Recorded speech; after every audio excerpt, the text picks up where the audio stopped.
Right గా breaking చూస్తున్నాం. లోక్సభ ఎన్నికలకు కాంగ్రెస్ స్పీడ్ పెంచింది. ఆ పార్టీ అధ్యక్షుడు రేవంత్ రెడ్డి ఎన్నికల ప్రచారానికి సిద్ధమవుతున్నారు. ఫిబ్రవరి 2న ఆదిలాబాద్ జిల్లాలోని ఇంద్రవెల్లి నుంచి ప్రచారానికి శ్రీకారం చుట్టనున్నారు. ఓవైపు అధికారిక కార్యక్రమాల్లో పాల్గొంటూనే మరోవైపు పార్టీ ఆధ్వర్యంలో బహిరంగ సభలు ఏర్పాటు చేసి జనానికి చేరువయ్యేలా కార్యాచరణ సిద్ధం చేసుకుంటున్నారు. అందులో భాగంగానే సీఎం ఇంద్రవెల్లి, కొడంగల్ పర్యటనలు ఖరారయ్యాయి. ముందుగా ఇంద్రవెల్లిలో ఉన్న నాగోబా దేవాలయాన్ని సందర్శించి అమరుల స్మారక స్తూపం నిర్మాణానికి శంకుస్థాపన చేస్తారు. అనంతరం అక్కడ నిర్వహించే బహిరంగ సభలో పాల్గొంటారు. ఫిబ్రవరి 5న సీఎం రేవంత్ కొడంగల్లో పర్యటించనున్నారు. అక్కడ నిర్వహించే అధికారిక కార్యక్రమాల్లో పాల్గొన్న అనంతరం అక్కడ ఏర్పాటు చేసే బహిరంగ సభలో పాల్గొని ప్రసంగిస్తారు. దీనికి సంబంధించి మరిన్ని డీటెయిల్స్ మా స్పెషల్ కరెస్పాండెంట్ సునీల్ లైవ్ ద్వారా అందిస్తారు. సునీల్, దీనికి సంబంధించిన డీటెయిల్స్ ఏంటి? లోక్సభ ఎన్నికలకు సమయం దగ్గర పడతా ఉంది. ఈ క్రమంలో అభ్యర్థుల ఎంపిక కావచ్చు, ప్రచారంపై కాంగ్రెస్ పార్టీ దృష్టి సారించింది.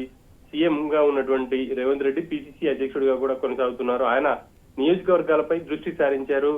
ఈ నెల ఫిబ్రవరి 2వ తేదీన ఆయన ఉమ్మడి ఆదిలాబాద్ జిల్లా ఇంద్రవెల్లిలో బహిరంగ సభలో పాల్గొనబోతున్నారు. ఇంద్రవెల్లి నుంచి ఆయన పార్లమెంట్ ఎన్నికల శంకారావాన్ని కూడా పూరించబోతున్నారనే చెప్పాలి. ఫిబ్రవరి 2 ఉదయం ఆయన ఇంద్రవెల్లి చేరుకుంటారు. నాగోబా జాతరలో పాల్గొంటారు.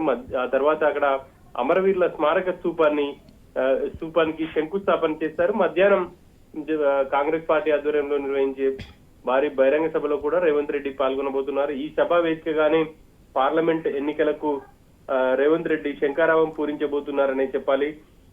గత ఎన్నికలకు సంబంధించి అసెంబ్లీ ఎన్నికల్లో కాంగ్రెస్ పార్టీ మెజార్టీ స్థానాలు సాధించి అధికారాన్ని కైవసం చేసుకుంది.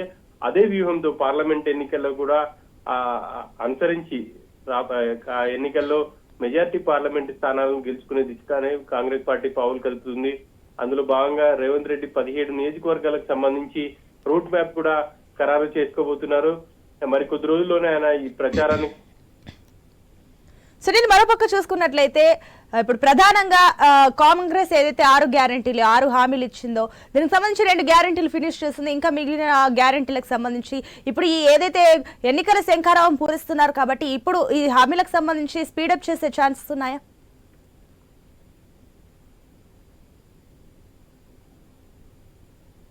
ఎస్ సునీల్.